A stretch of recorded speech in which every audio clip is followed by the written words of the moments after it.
Good evening, everybody. And it's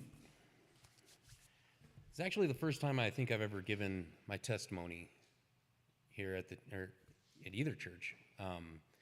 Many of you know bits and pieces of the story. People who have been in the program with me, who lived out on the ranch with me. No, not very many of them here tonight, but you guys, some of you know parts of my story and everything like that. So, there's a lot to it, lots of bits and pieces, lots of angles and outlooks at it. So I'm going to just try to take one aspect of it, and hopefully it's going to be a little beneficial, especially to the youth tonight and you kids who are here, because I was just like many of you. I was raised in church since I was born. Every Wednesday, every Sunday nights. I didn't attend youth group because I didn't like youth group. So I just sat in with the adults because I thought that, even at that young age, my pride was already just skyrocketing. I thought youth group was a little too childish for me. So I'd rather sit and listen with the adults. I went in to church every single Sunday, hours early, while my dad did praise and worship. My dad's led praise and worship for 40 years at his church there in Warland. I had, by all accounts, the perfect upbringing. Of course my parents weren't perfect. Of course it wasn't a perfect childhood, but yes, I was raised overprivileged, had everything I wanted.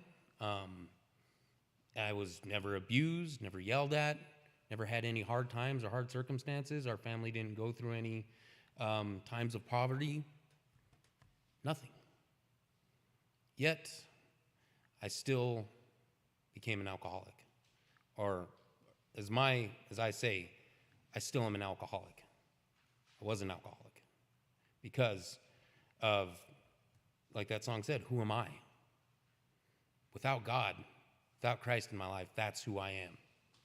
I'm an alcoholic. That's what this body, this flesh is. I've had 6 years and a month sober right now. So thank you. But before that, I came into the program when I was 32 years old, and I had no will to live. I didn't, before I came in the program on September 10th, 2 months before that, over the 4th of July weekend, I spent, I think it was 3 or 4 days in the hospital. I really don't remember, because I drove myself there because I was throwing up blood, and it really freaked me out because it was red, and I was just bleeding profusely out of my throat. So I was like, it freaked me out. I said, it's time for me to go to the hospital. At that time, I was eating maybe a half a package of ramen noodles and some tomatoes and pickles every other day. And my breakfast usually consisted of like a pint of rum and, followed by 2/5 or whatever throughout the rest of the day. I was poisoning myself to death. I walked into the hospital. I felt fine. I felt normal. I wasn't shaking because I had just drank a lot of alcohol. But they put me under. They knocked me out. Because when I started going through those withdrawals, they were going to be so dramatic that I could have died. And I want everybody to know this, there's only 2 drugs you can really die from coming off, and that's alcohol and benzodiazepines. And benzodiazepines are prescribed as a prescription medication to get off of certain types of other drugs. So put that sense together. Make that make sense in your head. It doesn't. But in the course of my recovery coming out of that, I had 3 or 4 doctors come and tell me that if I kept up my pace of drinking, I would be dead in 5 years.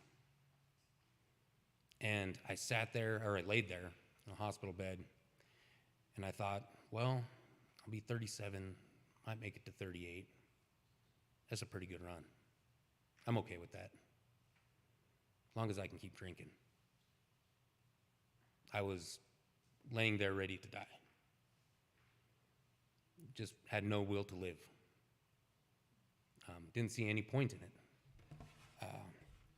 So I got out of the hospital. They gave me a prescription of, what do they call it? Ativan, which is just narcotics, just drugs. And yeah, I stayed sober until that prescription ran out. The very last day I took one, as soon as I felt the effects wear off, I was at the liquor store buying beer.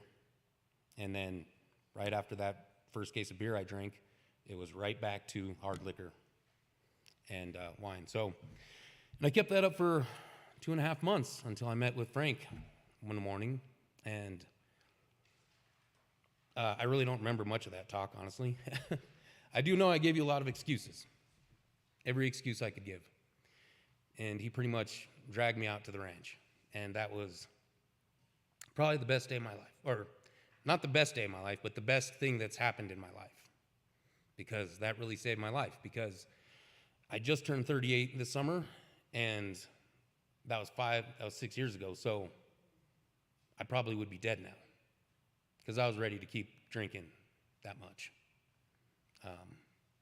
Alcohol had so consumed me that it was the only truth that I could see in life.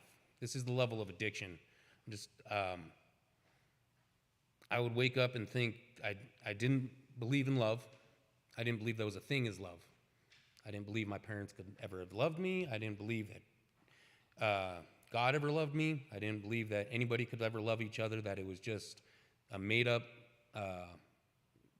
just fiction that we have just all told ourselves.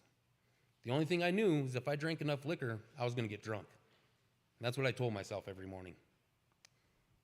And I did, until I came out and I got sober.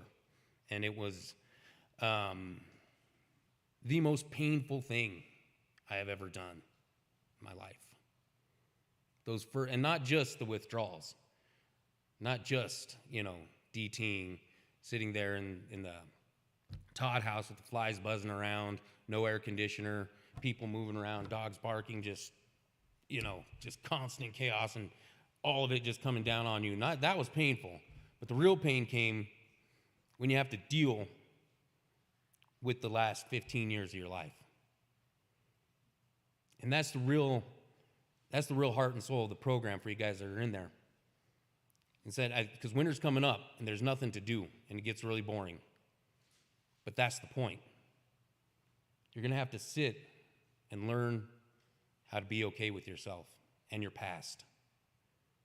And you're not going to be able to do that unless you learn how to forgive yourself, accept the forgiveness of Jesus, and accept the love of Jesus.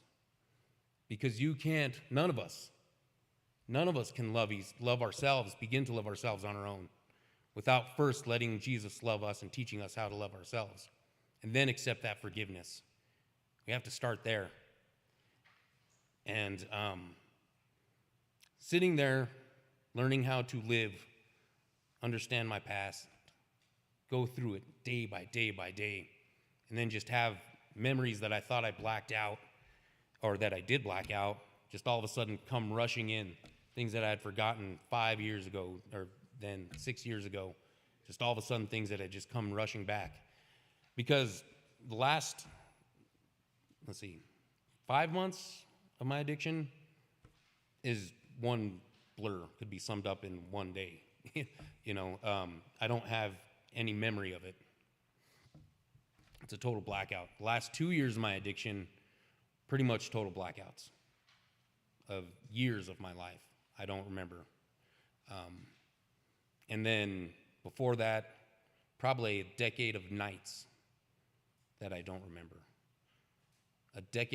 I know I went a decade without going to sleep before 2 o'clock in the morning or 3 o'clock in the morning. And then waking up every morning and drinking. So that's where my addiction led me. And it didn't start there, though. It started in high school. It started with my friends. It started with my social anxiety, right? And it started out really, really fun. And I didn't see any problem in it. I didn't see how it could be bad. How could a feeling so good, how could that be bad for me? I literally thought that every single DARE counseling, or not DARE, DARE seminar, DARE assembly that I'd ever been to, I'd listened to drug addicts coming to speak in church just like this. I thought they must be crazy, they must be wrong. Because the first time that I ever got drunk and stoned, I remember, it's very, very clear in my mind. I went and looked in the bathroom mirror, and I was like, wow, I want to feel like this for the rest of my life. And I told myself, I'm going to feel like this for the rest of my life. And it was at that moment that I made the decision, and my life started revolving around feeling like that for the rest of my life. And I achieved it, but it led to death. I mean, I literally was on death's doorstep. I was 165 pounds when I came out here. I mean, I was sucked up. So that's where I'm coming from. And it took me a long time to realize, how did I get from where you guys are sitting, all you kids out there, to there, to a hospital bed with no will to live? Like I said, there's many addicts in this room who almost have every justification to why not use, because they had it bad. People have had rough lives. I'm not saying that any circumstance anyone has ever gone through is an excuse to use, because it's not. But people have had rough lives, a lot more than me, and I acknowledge that. Well, first of all, I was born with psoriasis, and so this took me a long time to figure out. A lot of self-reflection and a lot of understanding, a lot of prayer, and a lot of discernment. And it took me almost a year to figure this out. My addiction stemmed from my social anxiety that was caused by my psoriasis, right? I always felt separate and afraid of being judged and looked at. And I felt this my whole life, and I didn't even know what it was. I had no idea. I just knew that when I was in a crowd of people that I didn't know, I shrank in and collapsed into myself, and I couldn't really function, and all I could do was pull my hat down as low as I possibly could and not look at anybody. And then just go into these like made-up fantasies, daydreams in my mind all day long, my whole childhood. So that's what I did. And that first night, when I first got drunk, that was lifted. And I thought, wow, I'm finally free.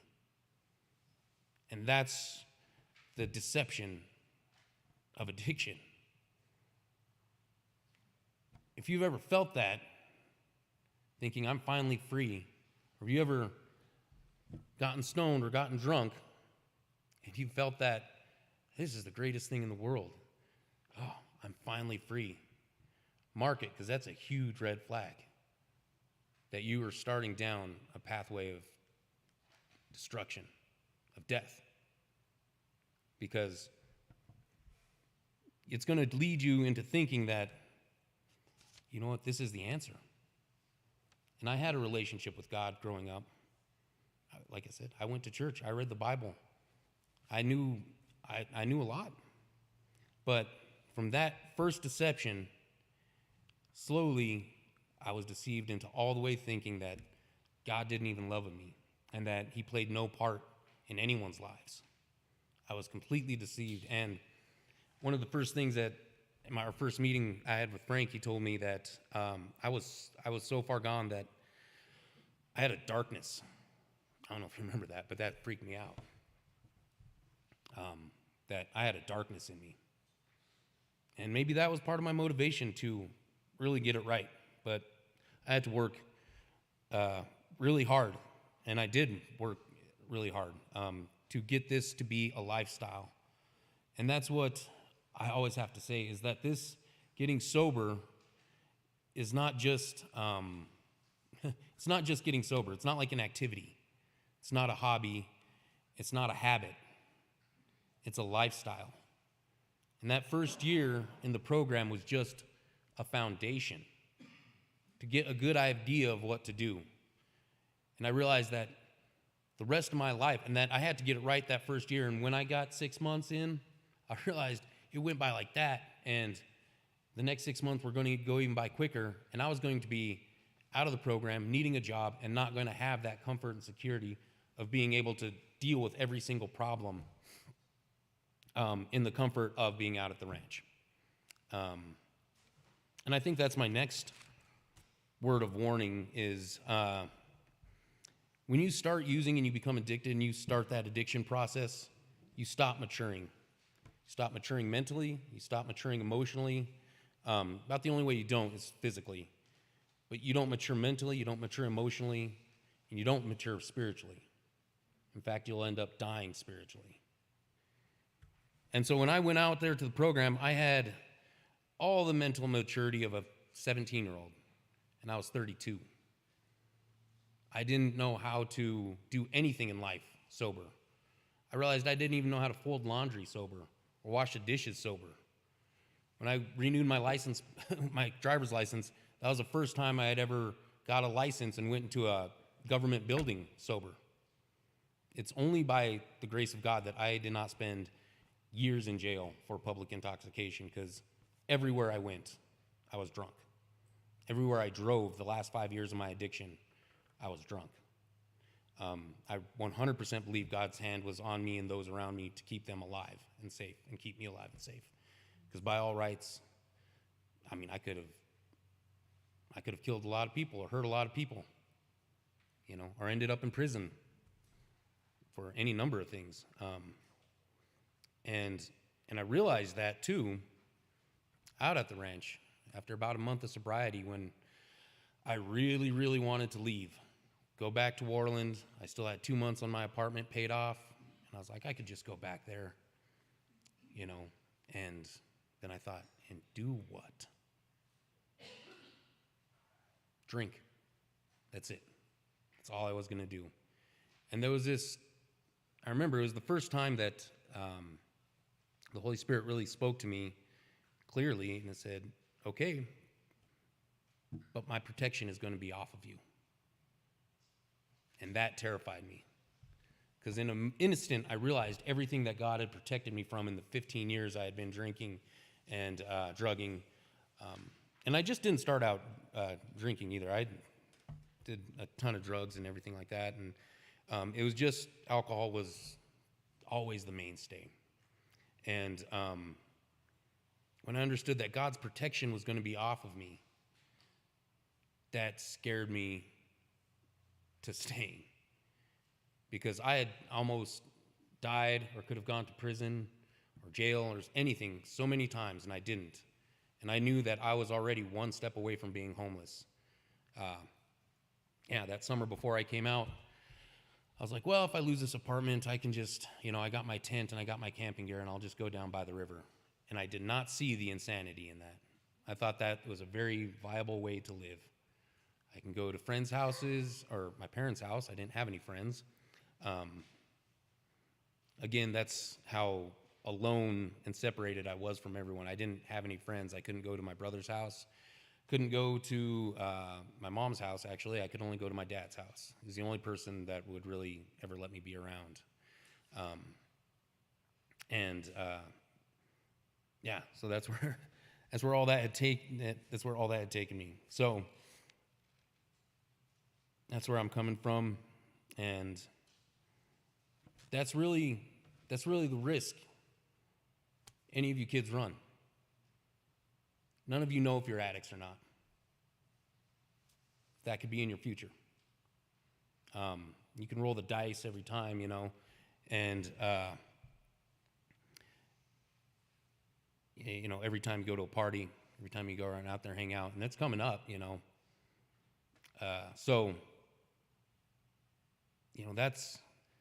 that's always a possibility, and it increases every time you go out and get drunk or high. That you're going to could end up right back in a place like this. And, you see us, those who've gone through the program, or you see us, living in the church, and it doesn't look that bad, because we look pretty good, here at church.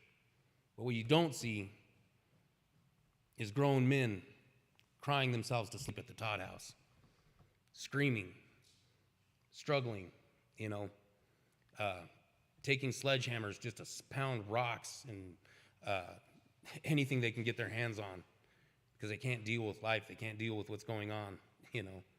You don't see that a 32-year-old man like myself, I did not have the ability to take care of myself.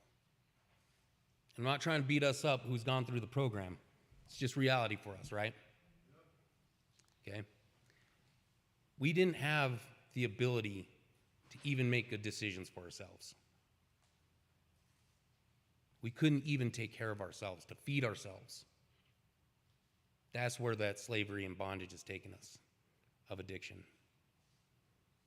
And that's where Satan wants us. Because in those times, before we get sober, we're making everyone's life around ours literally a living hell. Satan wants to kill, steal, and destroy us. And he wants to destroy everything in our families, everyone in our families. And what I couldn't see, and what many of us addicts can't see, is how our addictions and our choices affect everyone around us. There's not one choice you guys are going to make that isn't going to affect everyone in your life. Everything you do has a consequence and has a far-reaching effect in your life. And for the youth, these are the years right now. I look back on my life, the years in high school that I spent defined who I was going to be and how I spent my 20s. And it really did. I spent my years in high school partying, and I partied my whole 20s. And I'm not going to stand up here and say, yeah, you know, there was some good times, and if I could go back, I'm glad of all the times that I ever did. No. I did travel the country, you know. Been everywhere except for the East Coast, possibly in America, that I could be. Done a lot of crazy things, had a lot of rich, full experiences. But do I believe that was God's plan for my life? No. Can he use it to help me help others? Yes. And for the good of, those who love him and for his glory? Absolutely. But I don't think it had to be that way. And because of the pain that came along with it, I don't think,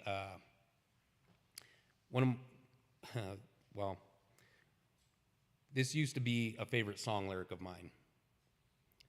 It's not anymore, but it was, the going up was worth the coming down. But looking back on my life, it's not. Getting high is not worth the coming down of it. So, but now I do thank God every single day from what he has brought me from. I mean, I have life, and I want to live. I have a meaning in life. I have a purpose in life. God has literally given me the desires of my heart in so many ways. Growing up, always wanted to be in a band, be a musician, and play music that matters and change people's life. And I get to do that every week, week in, week out. I get to play music that helps people, that people love. And I get to play music with my best friends. And it's the greatest thing in my life. I got a job that I love. I literally get to cook whatever I want every single day. And that's what also all I wanted to do. My job never gets boring because I can make it whatever it wants to be. God has given me a purpose to help this church grow and to speak and to share my thoughts and ideas. And he's given me a platform to do that. And I love sharing Jesus. But, I thank God every single day for everything he's restored in my life. And I know he's not done. So I have hope. I never had hope before. I never had anything. And it's so amazing just to see that bit by bit, he's restoring my life. And that is an amazing thing. But I don't want the message to be lost that I am 15 years behind schedule of a normal life. You don't have to go through the pain, the heartache. That's the only word for it is pain. It's just pain. It's pain emotionally. It's pain mentally. It's pain spiritually. It's pain physically. In so many ways that only addicts can really comprehend. You don't have to go through that. And for me now, I devote my entire life every day to my relationship with God because I love Jesus now. First, it started off so I would never use again. But my relationship with God, but that now is a byproduct of my relationship with Jesus. The more I seek God, the more I treasure Christ, the more I just glorify and praise him every single day and give my life to him, the more it strengthens me. And I just pray every day for more and more want of that. Because if I'm following God and I'm walking with Christ, I'm not going to use. And I can say that with confidence. That it's not a battle every day for you guys in the program.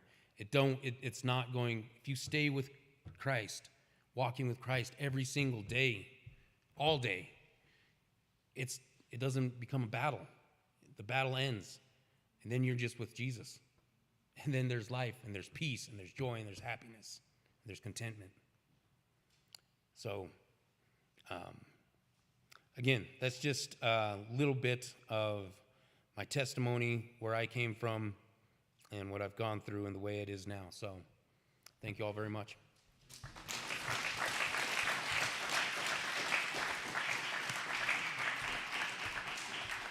Wow, that's good, huh? Yeah.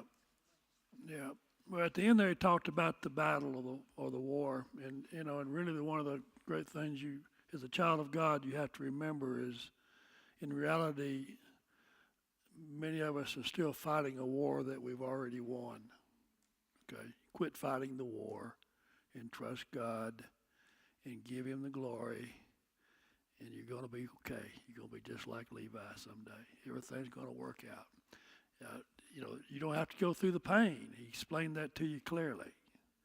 You can leave the pain out. And that's what he's asking you young people today to do, and all of you in here. And thank you, Levi. He's a great asset to our church. Y'all pray for him. He gets to preach, because I get gone sometimes, and he's good, and he takes care of things, and y'all support him. And y'all pray for each other as we go forward, because we're in a battle. There's no doubt. And I'm telling you, listen, young people, one shot of fentanyl, I'm telling you, that stuff is so powerful and so addictive. I don't know if you'll make it after one time. So what I say is, realize that alcohol took him some years. The drugs today, it don't take long. Don't take long. You might even die the first time on fentanyl.